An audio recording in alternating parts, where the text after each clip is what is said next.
À côté du football professionnel, il y a le football amateur qui, depuis quelques mois, réclame son intégration dans le processus de prise de décision du football ivoirien. Nous avons l'un de ses représentants qui est présent pour expliquer la position de ses pairs, Monsieur Laurent Konan Kouakou, président du Kimi FC de Mbayakro, est notre second invité. Bonsoir monsieur. Bonsoir monsieur. Comment allez-vous? Oui, je vais bien, super bien. Qu'est-ce que ça vous fait d'être sur le plateau de la Grande Team? Ok, c'est la première télé. Je pense que je vais réussir le test. C'est que tout Mbayakro est là. Oui, Ouais. tout Mbayakro est là. En tout cas, nous sommes ravis de vous avoir avec nous. Alors, monsieur Laurent Konan Kouakou, on va rentrer tout de suite dans le vif du sujet. Au-delà de votre statut de président du Kimi FC, vous êtes également le porte-parole du collectif des clubs de football amateur, c'est bien cela? Oui, c'est bien ça, oui. D'accord. Alors, pour nous permettre de planter le décor de nos prochains échanges, naturellement, on va suivre ensemble cet élément concocté par la rédaction. Les clubs amateurs issus des districts de la division régionale et du football féminin veulent prendre toute leur place dans le processus électoral en cours à la Fédération ivoirienne de football. En marge, jusque-là, des élections à la tête de la fêtière, ces associations, au nombre de 438, sont vent debout pour exister dans le processus de prise de décision. Lors d'un récent conclave à Yopougon, ils ont réclamé leur droit de vote. À ne perdre que le comité de normalisation est appelé à corriger pour une réhabilitation express de ces nombreux acteurs du football ivoirien. Dans un contexte particulièrement agité par la révision imminente des textes fédéraux, le collectif de 438 clubs amateurs rêve d'un grand changement. Reste à savoir si leurs aspirations seront prises en compte lors de la prochaine Assemblée générale extraordinaire de la FIF axée sur le toilettage des textes. Allez, voilà, on a les grandes lignes naturellement de la voie que nous allons aborder dès à présent. Alors, Président Konan, avant d'être porte-parole de ce mouvement de revendication des clubs amateurs, vous êtes président de club, donc du Kimi FC de Mbayakro. Oui, Qu'est-ce que ça signifie, Kimi? Et surtout, comment se porte votre club? Kimi FC de Mbayakro, c'est un club que j'ai préparé. C'est un club que j'ai formé. C'est un club que j'ai fabriqué pour la population de Mbayakro. Et Kimi, qu'est-ce que ça signifie? Kimi, c'est un arbre, c'est une grand-mère qui avait un souci, qui avait fait un fils qui s'appelait Kimi. Et le fils est parti, il n'est jamais revenu. Et la grand-mère, son histoire m'a tellement épaté que j'ai voulu l'honorer en faisant un club à son nom, Kimi. D'accord, on comprend mieux le nom, Kimi. Oui, ça c'est le nom, mais qu'est-ce qui vous a incité à créer cette équipe au niveau de Mbayakro? Ok. Très jeune, j'ai voulu jouer au foot. J'ai concilié études et puis foot. Et à la longue, les études ont pris le pas. Et quand je suis devenu enseignant, j'ai voulu être professeur d'EPS. Je n'ai pas pu. Après, je suis arrivé à Abidjan et j'ai vu un ami du nom de Coré Antoine qui m'a mis en contact avec un ancien international, Enza Bakayoko, qui lui m'a initié dans le domaine des entraîneurs de football. J'ai eu la licence D. Après la licence D, je l'ai suivi dans le domaine de l'entraînement. Et nous sommes allés coquer le Sampa. Après Sampa, je suis venu... Sampa à Bondoukou? Non, Sampa à Abidjan. Ah, voilà. Ok. Ah ouais, la société. Ok. Et là, j'ai décidé de faire un club. J'ai décidé d'aider les enfants de Yopougon. Et après, j'ai eu une équipe qui vraiment battait tout le monde à Yopougon. Et l'expérience a tellement réussi. J'ai même un pro du côté de Londres, Bissouma Yves, c'est moi qui l'ai formé. À Brighton, Yves Bissouma, c'est moi qui l'ai formé. Il était chez moi en 2007, 2008, 2009. Et après... Il avait quel âge? Il avait 12 ans, 11 ans, 10 ans. 10 ans, 11 ans, 12 ans. Il était chez moi en 2007, 2008, comme je l'avais dit. Et cette expérience a tellement bien réussi que j'ai voulu exporter ça chez moi à Mbayakro. Parce que figurez-vous que quand moi je suis dans le car, quand je suis dans ma voiture, que je vais à Mbayakro, j'ai une sensation que vous ne pouvez pas comprendre. Mbayakro, c'est tout pour moi. C'est la base. C'est la base. C'est le paradis. C'est le paradis sur terre, je vous en prie. D'accord. Donc là, à travers ce que vous venez de dire, hein, on comprend et on voit mieux votre parcours. Alors, pour un club amateur, on se demande d'où vous tirez les ressources pour le faire vivre, surtout que derrière, vous avez aussi un centre de formation. Ok, c'est le grand problème au niveau des clubs amateurs. Je suis en train de vous dire qu'en Côte d'Ivoire, les clubs amateurs ont tous les problèmes. Les clubs amateurs sont livrés à eux-mêmes. En Côte d'Ivoire, la fêtière ne s'occupe pas des clubs amateurs. La fêtière s'occupe des clubs qui ont le droit de vote. Si vous êtes en première division, si vous êtes en deuxième division, si vous êtes en troisième division, vous êtes pris en compte. Après ce palier, vous n'êtes plus pris en compte. Vous vous débrouillez comme vous pouvez. Du coup, c'est difficile. C'est tellement difficile. D'accord. Et je suis en train de vous dire que dans ce palier-là, c'est-à-dire après la troisième division, dans ces paliers-là, vous n'avez pas droit aux compétitions. Vous n'avez pas droit à... Depuis toujours. Depuis toujours. Depuis toujours. Si vous avez un droit de vote, vous êtes pris en compte. D'accord. Henri Jour. Alors, vous avez tout de suite évoqué les débuts de Yves Bissouma dans votre centre. Donc, du coup, quand il devient professionnel, normalement, ça devait vous rapporter quelque chose. Vu que vous étiez à la base de sa formation. Ou comment ça s'est passé pour qu'il se retrouve ensuite au Mali? Il paraît que c'est du Mali qu'il est parti. Donc, comment s'est fait tout ça, tous ces changements? En fait, Yves Bissouma, il était avec moi en 2007, 2008, 2009. 2009, il est allé au Mali, sans mon consentement, bien sûr. Il y a quelqu'un qui l'a convoyé au Mali. Et après, ça crée pas mal de problèmes. Ce qui fait que j'ai pas pu... Le problème à Bissouma ou à vous? Oui, à moi, puisque nous ne pouvons pas rentrer en possession des primes de formation. OK, parce qu'il y a certaines personnes qui l'ont convoyé au Mali et ils ont fait du faux derrière, le passeport était truqué et donc on avait des difficultés à rentrer en possession des primes de formation. Du coup, vous avez laissé tomber? Pas laissé tomber, moi je suis allé en justice avec eux et j'ai pu avoir gain de cause. Peut-être que le prochain transfert, j'aurai quelque chose. Sinon, les transferts passés ne vous ont rien rapporté? Non. Donc, vous attendez le prochain transfert? Le prochain transfert, oui. Alors, vous êtes logé à Mbayakro. Est-ce que vous avez le soutien des élus locaux? OK. J'ai le soutien des élus locaux, mais ce n'est pas facile. Tu sais, la mairie, j'ai discuté avec le maire il y a 2 ans de cela. L'argent, sinon, le financement des activités socio-culturelles, c'est autour de 100 000, 200 000. Vous voyez qu'on ne peut pas entretenir un club avec. Et je ne suis pas le seul. Il y a des clubs, il y a d'autres clubs, et puis aussi il y a d'autres activités, notamment les activités culturelles et autres. D'accord. Amis téléspectateurs, je rappelle la question LGT de ce soir. FIF, les clubs amateurs doivent-ils intégrer le collège électoral dès la prochaine Assemblée générale? Naturellement, le téléphone est ouvert, plus 225 27 21 59 93 99. C'est le moment de nous appeler pour réagir. Et justement, pour revenir donc au sujet du soir, on s'interroge tout de même sur l'opportunité de votre revendication, soulignée dans l'élément qu'on a pu suivre tout à l'heure. Pourquoi, justement, maintenant? Pourquoi maintenant? Nous l'avons toujours fait. Et justement, pourquoi maintenant? Parce que maintenant, on a une opportunité. Laquelle? Le Conor, avec l'arbitrage de la FIFA, on a une opportunité. Ça, on a toujours revendiqué. On a toujours revendiqué, on a toujours demandé à ce qu'on ait le droit de vote. Mais écoutez, quand vous voyez nos statuts, à l'article 10, il est dit que les membres actifs de la Fédération sont les clubs affiliés et les groupements d'intérêt reconnus. On ne parle pas d'ASEC, on ne parle pas de Kimi de Mbayakro, on ne parle pas de Riche de Bako, on ne parle pas de Sad Badjo, on dit les membres affiliés. Moi, je suis membre affilié. Mbayakro est membre affilié. D'accord. Maintenant, pourquoi je ne peux pas bénéficier des mêmes privilèges que la SEC d'Abidjan, que le Stade? Pourquoi? D'accord. Jean-Philippe. Vous venez de dire que c'est parce que vous estimez que vous avez une fenêtre maintenant. Oui. Et que c'est pour cela que vous portez votre revendication à voix haute.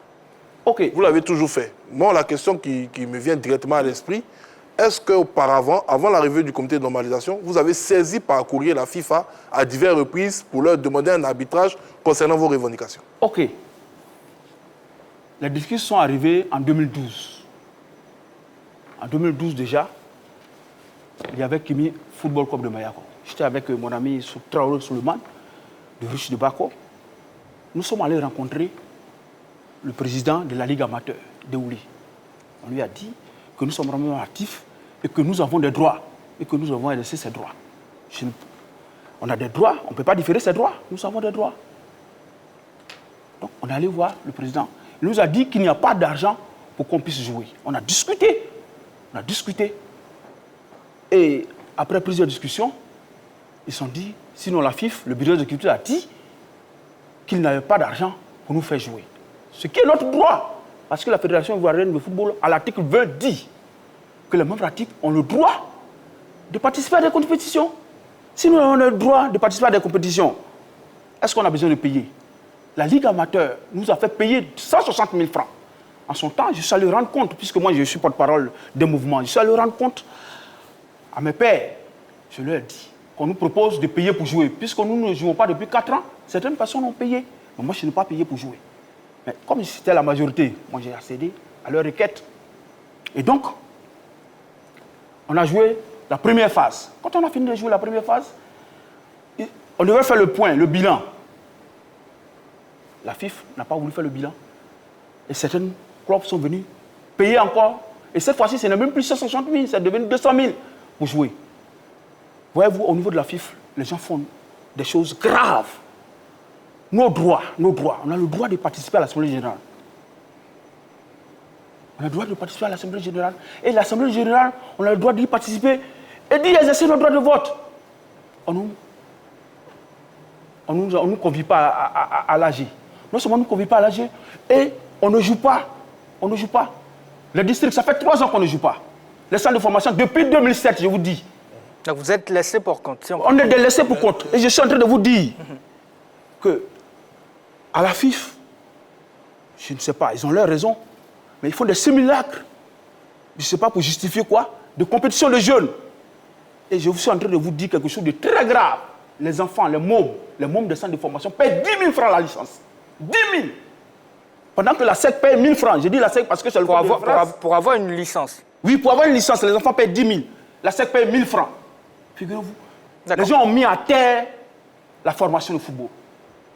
Et c'est pour cela que nous sommes levés. Ils ne sont pas levés aujourd'hui. Nous sommes levés depuis longtemps, depuis 2012. On a écrit à la FIFA. Mais aujourd'hui, il y a une opportunité. Le CONO est revenu à l'arbitrage de la FIFA. Nous, on saisit l'opportunité. Ça, on a toujours crié, mais nous n'avons pas entendu. Vous avez saisi la FIFA. Quelle était la réponse de la FIFA concernant vos revendications? Ok, on a saisi la FIFA. On n'a pas eu de réponse. La grande FIFA ne nous a pas répondu. Nous a pas répondu. En quelle année? C'est en quelle année? En 2012 déjà. Et le mois dernier, on a saisi encore la FIFA. On a saisi encore la FIFA. Après qu'on ait convoqué à nouveau, parce que nous nous sommes dit que si le CONO arrive, et que si le CONO arrive, nous allons avoir des privilèges. Les cartes ont été rebattues, il y a des nouvelles personnes. Mais le CONO a convoqué les clubs qui ont le droit de vote sans les clubs amateurs. Sans vous convoquer? Sans nous convoquer. D'accord, on prend un appel et on revient à vous, monsieur Laurent Conan. Allô? Oui, allô? Bonsoir, monsieur Bayo. Oui, bonsoir, chef. Vous nous appelez d'Abobo? Oui, j'appelle d'Abobo. D'accord. Ok, on a la question LGT de ce soir. Les clubs amateurs doivent-ils intégrer le collège électoral dès la prochaine Assemblée générale, selon vous? Oui, pourquoi pas, mon frère? Pourquoi pas? S'ils sont reconnus par la PIF, ils peuvent participer, à mon avis. D'accord. Voilà. Et comme le dit monsieur sur le plateau, voilà, je pense que s'ils sont reconnus, ils ont le plein droit de participer aux activités de la PIF. On ne doit pas les exclure. Donc, comment? On ne doit pas les exclure. Non, on ne doit pas les exclure. Ils sont la base. Le corps formateur, c'est la base. C'est la base même c'est le pilier même du football. Alors qu'il ne doit pas être vraiment, excusez-moi, mais exclu, quoi. Voilà, c'est vraiment mon avis. D'accord. Merci beaucoup, monsieur Bayou. je suis pleinement d'accord avec le monsieur sur le plateau.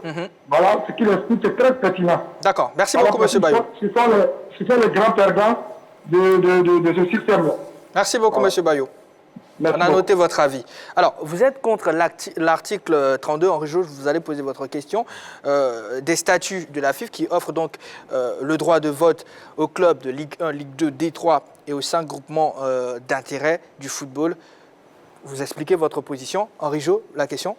Alors, quand vous êtes allé rencontrer M. Déoulé Omer, Oui. Omer plutôt en 2012, comme vous l'avez dit, c'était pour le droit de vote ou pour participer aux compétitions? C'était pour participer aux compétitions. Figurez-vous que dans cette FIFA-là, quand on organise la compétition pour les premières divisions, deuxième, troisième division, c'est fini. Les autres, c'est rien. La preuve, l'année dernière, les divisions régionales n'ont pas joué. Les districts, ça fait 3 ans qu'on ne joue pas. Les clubs, les centres de formation, on n'en a même pas parlé. La dame Dao Gabala a dit quelque chose de très, je ne sais pas si c'est grave ou bien quoi, qu'elle ne savait pas l'existence des clubs amateurs. Mais ça donne froid au dos. C'est-à-dire qu'on nous a mis, je ne sais pas où. Le moteur même de la formation, le moteur même du football en Côte d'Ivoire, elle ne sait pas l'existence. Non, mais sauf que lors de la dernière Assemblée générale, quand même, il y a eu des clubs qui ont eu leur agrément avec la Fédération ivoirienne de football. C'est-à-dire qu'ils ont été reconnus clubs. Mais comment on peut reconnaître des clubs? On peut avoir de nouvelles affiliations et l'administration provisoire qui arrive ne sait pas que ces clubs-là existent. Moi, je me pose cette question. Nous sommes reconnus par une assemblée générale. Ah ben voilà. Nous sommes reconnus par une assemblée générale à l'article 16, à l'article 10, comme je vous l'avais dit tantôt. Les membres actifs de la Fédération ivoirienne, c'est le club affilié, le club reconnu par là. Et à l'article 20, on nous dit que les droits des clubs amateurs, les droits des clubs des membres actifs, c'est d'y être convié à l'Assemblée générale et d'y exercer leur droit de vote et de participer à des compétitions. La FIFA va organiser combien de compétitions pour les clubs amateurs? Mais dernièrement, moi j'ai vu le représentant de la SEC en train de recevoir des ballons de la FIFA. Mais moi j'ai dit, mais attends, c'est le monde dans la mer. Entre la SEC d'Abidjan et le Kimi FC de Mayakro, qui a besoin de ballons? Entre nous, qui a besoin de ballons? Mais je ne sais pas. C'est tiré sur l'ombre à la place de la proie. On comprend bien votre point, Monsieur Laurent Conan. C'est tiré sur l'ombre à la place de la proie. Et laissez-moi rappeler, s'il vous plaît, aux téléspectateurs, voilà, vous avez la possibilité de nous appeler pour réagir naturellement sur la question LGT de ce soir. Les clubs amateurs doivent-ils intégrer le collège électoral dès la prochaine Assemblée générale? Le téléphone est ouvert. Faites comme M. Bayo qui nous a appelé d'Abobo. Jean-Philippe, vous voulez poser une question? Il y a un point de suspension quand même qui gravite autour de votre, je dirais, de la tête des clubs amateurs. Certains pensent que vous pourriez venir influencer en faveur d'un camp la prochaine élection du président de la FIFA, raison peut-être pour laquelle vous ne serez pas partie prenante à cette élection à venir. Qu'est-ce que vous avez à dire concernant ces points de suspension? De suspicion plutôt. Ceux qui sont là ont des candidats. Ceux qui sont là peuvent exercer leur droit de vote. Nous, club amateur, nous voulons qu'on applique simplement les tests. Nous voulons qu'on harmonise les tests. Parce que l'article 32 est en déphasage avec tout ce qui se passe dans le monde. Au Sénégal, le club amateur vote. En France, le président est élu par 63% des clubs amateurs. Au Cameroun aussi, le club des districts vote. Donc tous les clubs amateurs ne votent pas dans ces différents pays, c'est une partie de ces clubs qui votent. Les clubs amateurs votent. Mais pas dans leur totalité. Vous venez de dire qu'en France, c'est à 63%. Vous parlez de totalité. Nous, on veut exercer notre droit de vote. Nous, on veut qu'on applique les tests et tout. Mais si on applique les tests, ça veut dire que tous les clubs amateurs vont voter. Oui, mais nous voulons voter. Si même nous votons un représentant, nous avons voté. Mais pourtant, les clubs de 3e division sont considérés comme des clubs amateurs. Donc pourquoi est-ce que vous dites que vous n'êtes pas représenté? Les gens ont leur calendrier. Moi, je suis en train de vous dire quelque chose. Je vais révéler quelque chose à la population de Côte d'Ivoire. On vous écoute, monsieur. Le championnat de football féminin. Le championnat de football féminin existe depuis 1985. Ils n'ont pas le droit de vote. Pourtant, la D3 a commencé en 2001. Vous allez poursuivre. On va prendre aussi l'avis de M. Kwasi qui est au bout du fil. Il a envie de réagir, M. Laurent Conan. Bonsoir, M. Kwasi. Bonsoir. Comment allez-vous? Merci. Ça va. Bienvenue sur le plateau de la Grande Team. Oui, rapidement, mon point de vue, Oui. je demandais au club amateur d'être patient quand il y aura le nouveau président de la Fédération ivoirienne de football. Ils doivent être patients. La SEC ne patiente pas, c'est nous qui devons Ils se patienter. sont battus depuis lors pour une telle satisfaction. Pourquoi la SEC? Mais la SEC, c'est le club phare.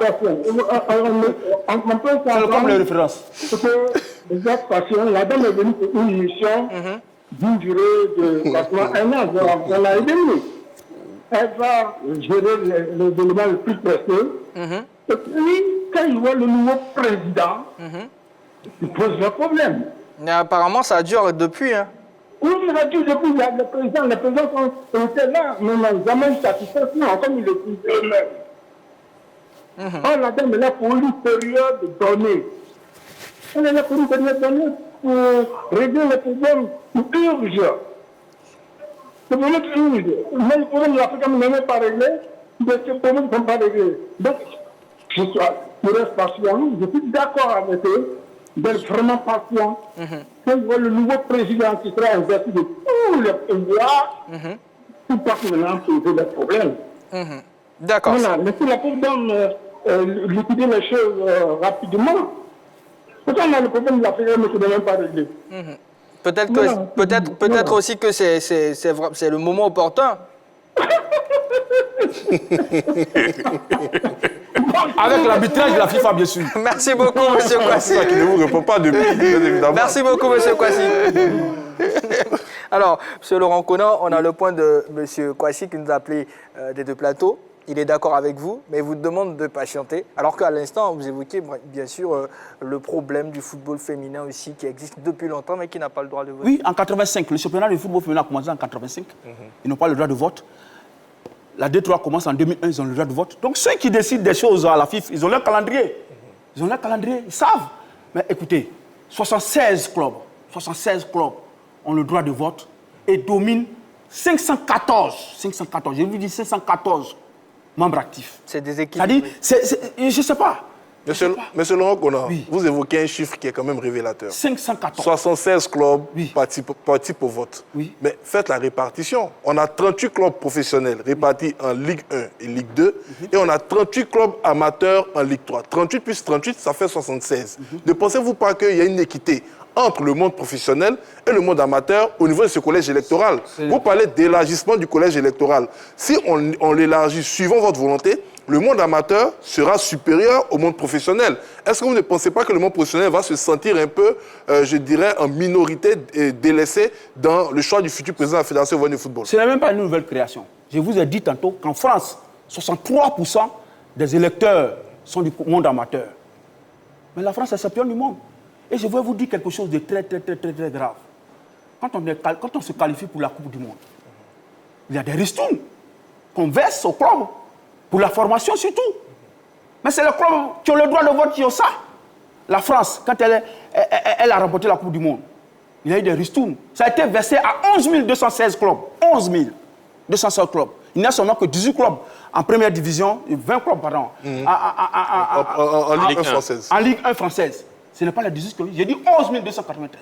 Du matériel, des ballons, des terrains même ont été faits pour des clubs.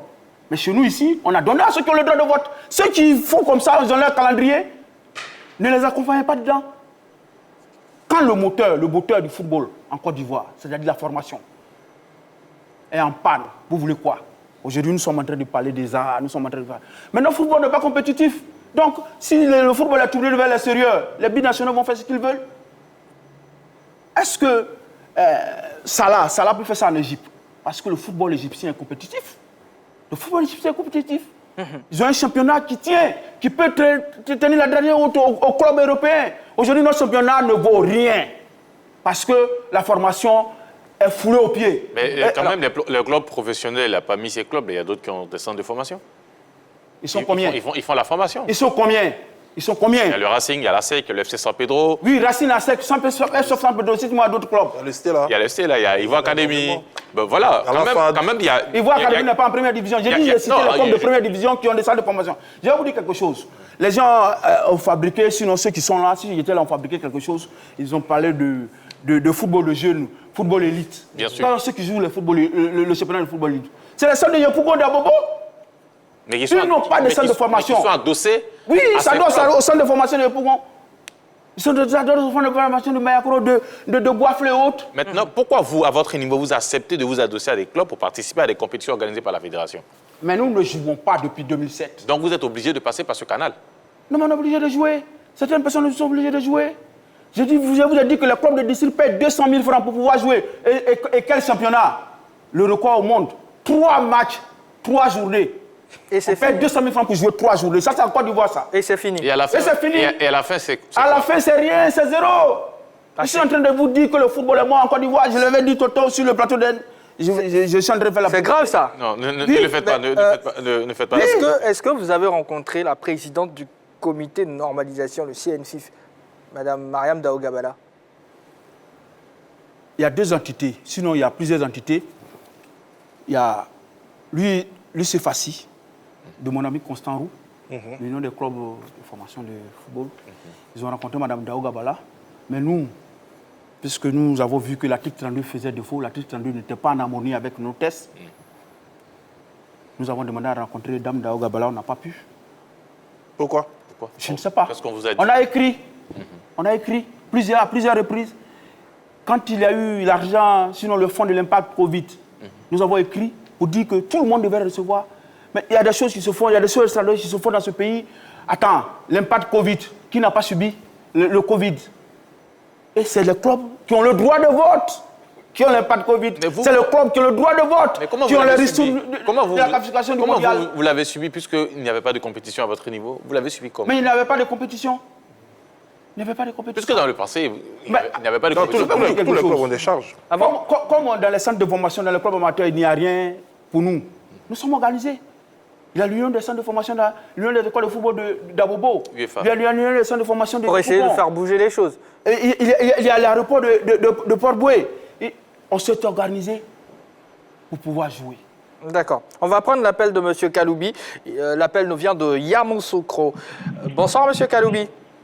Bonsoir, monsieur. Bienvenue sur le plateau de la Grande Team. Ok, merci. Oui. D'accord. Réaction concernant la question LGT de ce soir? Mais déjà, diminuez le volume de votre poste récepteur, s'il vous plaît. Ok. Je vous appelais pour participer à l'émission, la D'accord. question qui a été utilisée.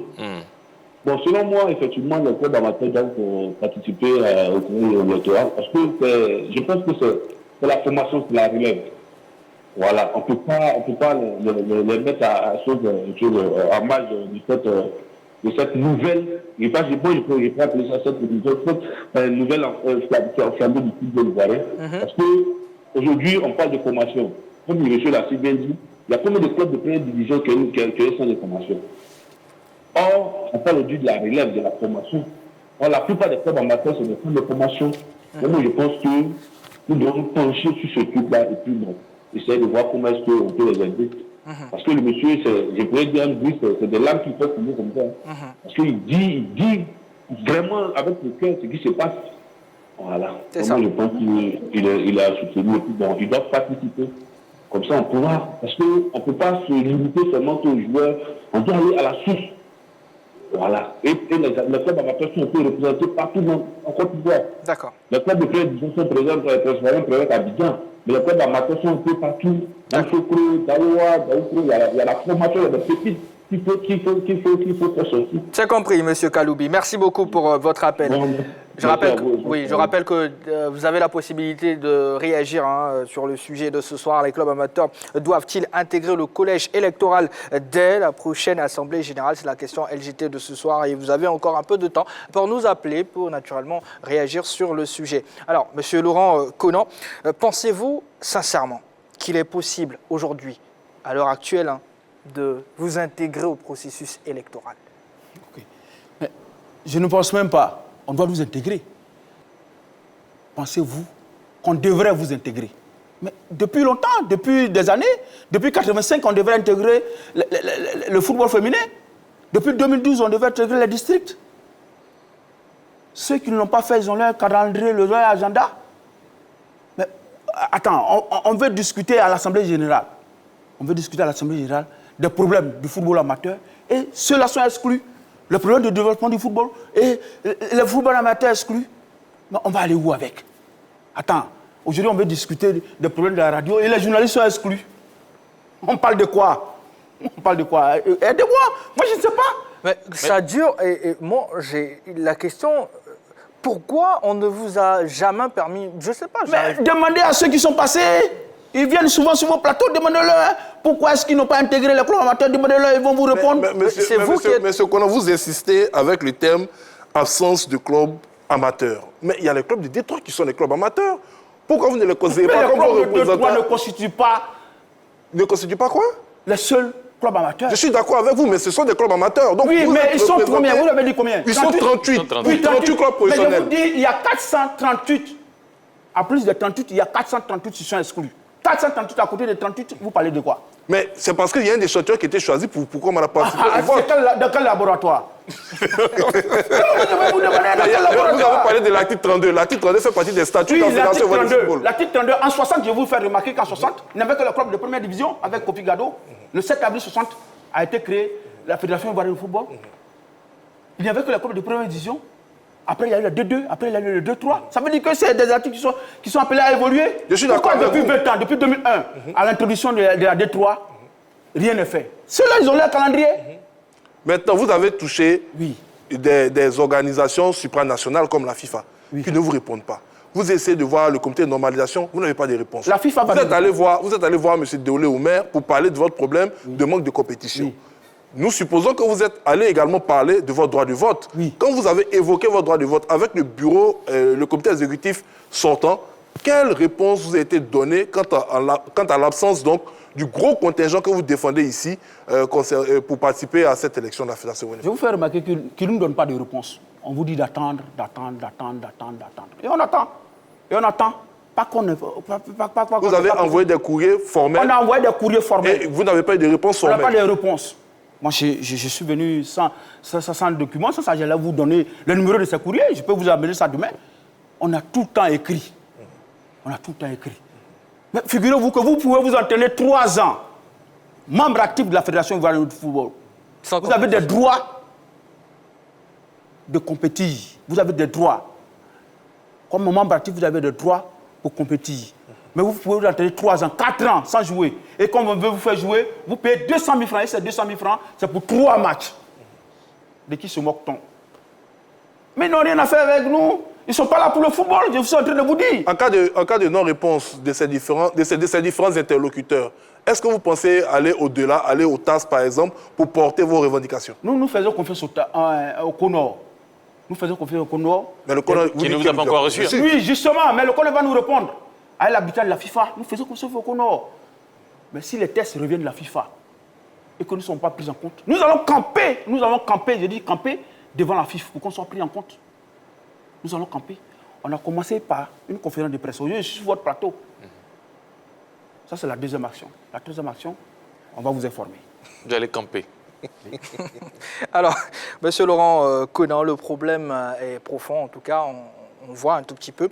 Alors, au-delà de vos revendications, n'y a-t-il pas des efforts d'organisation? Déjà, vous organisez comme vous pouvez, mais est-ce qu'il n'y a pas encore mieux à faire pour que vous puissiez peser plus lourd dans cette balance-là pour pouvoir bénéficier de tout ce dont vous avez besoin?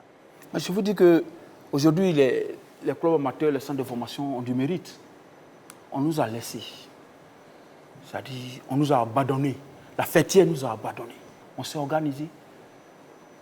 Il y a l'union des centres de formation de Korogo, il y a l'union des centres de formation de Boaké, il y a l'union des centres de formation de Yopougon, d'Abobo. C'est comme ça qu'on survit. Et nous faisons même la formation des encadreurs. Nous faisons la formation des encadreurs. On appelle le DTN pour venir nous appuyer. On est orphelin depuis longtemps. Donc on a commencé à se prendre en charge. Maintenant, moi, déjà, ces associations-là, je les connais du côté de Port-Boué, Persévérant, que je connais très bien. Persévérant, oui, mon ami. Il y a Boaké avec Fofana. Fofana, oui, mon ami. Fofana, voilà, que je connais. Donc, il y a quand même plusieurs associations. Mais pourquoi vous ne vous réunissez pas de façon nationale? C'est-à-dire qu'on ait un représentant national pour mieux aller porter vos revendications dans ce combat-là, de façon très, très organisé? Parce que là, on a quand même des représentations au niveau régional, mais de façon nationale, est-ce que ça serait pas mieux, ça va pas mieux porter votre voix pour cette bataille-là? Alors, Monsieur Laurent Conan, et c'est sur cette question-là qu'on va boucler ce chapitre-là. Vous allez rester avec nous, mais c'est sur cette question-là qu'on va boucler le chapitre. Allez-y. OK. Au niveau des centres de formation des clubs amateurs, nous faisons l'effort, comme vous l'avez dit, et nous sommes organisés dans des communes, mais nous sommes en contact. On est en contact, c'est pour cela que les choses ne sont pas encore totalement, n'ont pas encore totalement disparu. Nous sommes en contact. Je suis en contact avec celui de Boaké, de Korogo, et je salue de passage mon ami Azouza Gamal qui fait beaucoup d'efforts là-bas, le président de l'UEFA, le président Sanogo. Je salue tout le monde, je salue Gueux Persévérant, je salue Zoupol de Real de Trècheville. Nous sommes en contact, nous sommes en contact. Nous sommes en contact et c'est ce qui fait vivre le football amateur. C'est ce qui fait vivre le football amateur. En tout cas, Monsieur Laurent Conan, on espère que naturellement votre voix sera entendue.